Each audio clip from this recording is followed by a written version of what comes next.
নমস্কার সকলকে, Mithu's kitchen official চ্যানেলে আপনাদের সকলকে স্বাগত জানাই। আশা করি আপনারা যেখান থেকে আমার এই ভিডিওটি দেখছেন আপনারা সকলেই ভালো আছেন এবং সুস্থ আছেন। আজকে আপনাদের সাথে শেয়ার করে নেব চটজলদি টিফিন রেসিপি, যা কিন্তু বাচ্চারা খুব মজা করে খেতে পছন্দ করবে এবং খুব কম সময়ের মধ্যে বানানোও হয়ে যায়।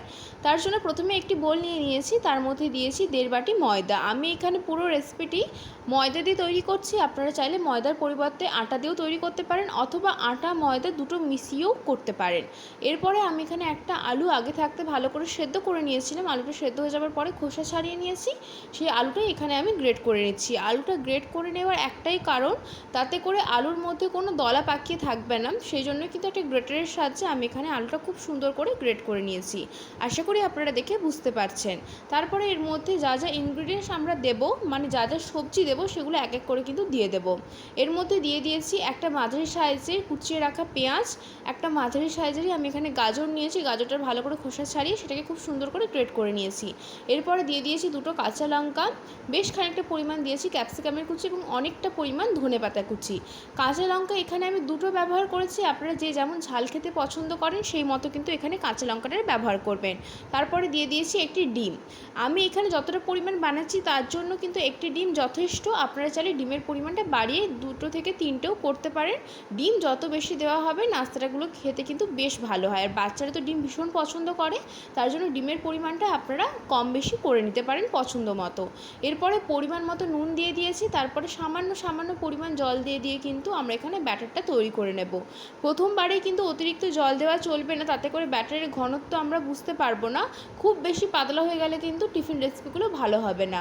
সেই কারণে কিন্তু অল্প পরিমাণে জল দিয়ে ব্যাটারটা তৈরি করে নিতে হবে। যেহেতু অনেক সবজি রয়েছে, এখানে আমি যা যা সবজি ব্যবহার করেছি সেগুলো ছাড়াও আপনারা আপনাদের পছন্দ মতো যে কোনো সবজি ব্যবহার করতে পারেন। এইভাবে যদি টিফিন রেসিপি বানিয়ে দেন তাহলে বাচ্চারাও কিন্তু সবজিগুলো খেতে পছন্দ করবে। সাধারণত অনেক বাচ্চাই রয়েছে যারা সবজি খেতে পছন্দ করে না। যদি এইভাবে টিফিন রেসিপির মধ্যে, এই রেসিপিটির মধ্যে যদি এরকম সবজি দিয়ে তৈরি করে দেন, ওরা কিন্তু খুব সহজেই খেয়ে নেবে।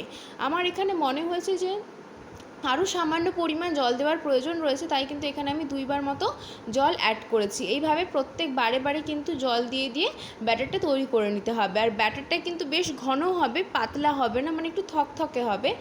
দেখুন আমি কিন্তু এখানে আপনাদেরকে ব্যাটারের ঘনত্বটা বুঝিয়ে দিয়েছি। আর আলু যেহেতু রয়েছে সেই জন্য এই নাস্তাগুলো খেতে ভীষণ নরম হয়, আর ডিম যেহেতু রয়েছে তার জন্য ভীষণ সুন্দর একটা স্মেল বের হয়, আর খেতেও বেশ ভালো লাগে। আলুটা অতি অবশ্যই করে দেবেন, এতে করে নাস্তাগুলো ভীষণ নরম হয় খেতে। ব্যাটারটা কিন্তু আমাদের তৈরি হয়ে গিয়েছে। ঠিক এই পর্যায়ে আমি এখানে বেশ খানিকটা পরিমাণ সাদা তেল একটা ফ্রাইং প্যানের মধ্যে দিয়ে দিয়েছি। তেলটাকে খুব ভালো করে গরম করে নিতে হবে। যতক্ষণ না অবধি তেলটা থেকে বেশ মোটামুটি ধোঁয়া উঠছে ততক্ষণ অবধি তেলটা খুব ভালো করে গরম করে নেব। তারপরে কিন্তু গ্যাসের ফ্লেমটা মিডিয়াম টু লো হিটে করে আমি এখানে পরিমাণ মতো একটা ছোট বাটির মাপ নিয়ে কিন্তু এখানে দিয়ে দিয়েছি। তারপরে একটা তালপাতার সাহায্যে আমরা গোলা রুটি যেইভাবে মেলে থাকি ঠিক সেইভাবে কিন্তু মেলে দিতে হবে। তবে হ্যাঁ, গোলা রুটি অতটা পাতলা হয় ততটা কিন্তু এটা পাতলা হবে না, একটু কিন্তু মোটা থাকবে থিকনেসটা। আর খুব সুন্দর করে যখন একটা পিঠ হয়ে যাবে তখনই কিন্তু আমরা অপর পিঠটা পাল্টাবো, তার আগে কিন্তু নয়, কারণ এটা ভীষণ নরম। সেই জন্য কিন্তু আগে পাল্টানো চলবে না। যখন দেখা যাবে যে একটা পিঠ খুব সুন্দর হয়ে গিয়েছে এবং ওপরটা একটু শুকনো হয়ে আসছে, দেখুন এখানে দেখলে আপনারা বুঝতে পারবেন, তখনই কিন্তু আমরা অপর পিঠটা পাল্টে খুব ভালো করে অপর দিকটা খুব সুন্দর করে ভেজে নেব, যাতে করে আমাদের নাস্তাটা দুটো পিঠই খুব সুন্দর করে ভাজা হয়ে যায়। এই টিফিন রেসিপি বা নাস্তার রেসিপিটি সসের সাথে খেতে বেশ ভালো লাগে। যারা বাড়িতে বানিয়েছেন তারা তো জানেন, যারা বানাননি তারা একবার হলেও আমার এই রেসিপিটি ফলো করে বানিয়ে দেখতে পারেন। আশা করব আপনাদের ভালো লাগবে। আমাদের কিন্তু একটা তৈরি হয়ে গিয়েছে, আমি কিন্তু এখানে আরও একটা তৈরি করে নিচ্ছি। আবারও বেশ খানিকটা পরিমাণ আমি তেল দিয়ে দিয়েছি। তেল দেওয়ার পরে একটা তালপাতার সাহায্যে খুব ভালো করে মেলে দেব।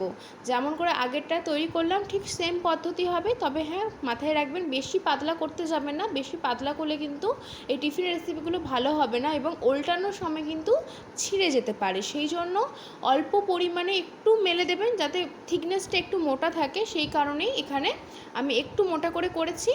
আর যেহেতু আলুটা রয়েছে সেই জন্য কিন্তু এই টিফিন রেসিপিগুলো ভীষণ নরম হয় খেতে। ঠান্ডা হয়ে যাওয়ার পরেও কিন্তু একদম সেম খেতে লাগে, যে ঠান্ডা হয়ে যাওয়ার পর চিমড়ে হয়ে যায় তেমনটা কিন্তু না। ওপর দিকটা যখন একটু শুকনো হয়ে আসবে ঠিক সেই সময় কিন্তু আমরা অপর দিকটা পাল্টে দেব। তার আগে আগে কিন্তু পাল্টানো যাবে না। যখন ওপর দিকটা দেখবেন একটু শুকনো শুকনো হয়ে আসছে, তখন বুঝতে পারবেন যে একটা দিক খুব ভালো করে আমাদের ভাজা হয়ে গিয়েছে। এরপরে অপর দিকটাও খুব সুন্দর করে ভেজে নিতে হবে। ঠিক এই পদ্ধতিতে এই টিফিন রেসিপিগুলো দুটো দিক খুব সুন্দর করে ভেজে নিয়েছি। দেখুন কত সুন্দর হয়েছে দেখতে। এইভাবে কিন্তু আমি এখানে আরও একটা তৈরি করে নিলাম। আপনাদের সুবিধার্থে আমি কিন্তু এখানে আরও একটা তৈরি করে আপনাদেরকে দেখিয়ে দিচ্ছি। ভীষণ সহজ পদ্ধতি আর চটজলদি হয়েও যায়। বাড়িতে থাকা উপকরণ দিয়ে কিন্তু এখানে বানিয়ে নিতে পারবেন। আমি এখানে যা যা সবজি দিয়েছি তাই সবজি দিতে হবে তার কোনো মানে নেই। বাড়িতে যখন যেই সময় যা সবজি অ্যাভেলেবেল থাকবে সেগুলো একটু ছোটো ছোটো করে কেটে নেবেন। যেরকম ধরুন বিনস দিতে পারেন, কড়াইশুঁটি দিতে পারেন, আপনাদের পছন্দ মতো যে কোনো সবজি দিতে পারেন। এখানে সুইট কর্ন দিতে পারেন। আপনাদের যা পছন্দ সেই মতো কিন্তু এখানে সবজি অ্যাড অন করতে পারেন। যারা যে সমস্ত বাচ্চারা যা যা সবজি খেতে পছন্দ করে সেই সমস্ত সবজিও দিতে পারেন এখানে।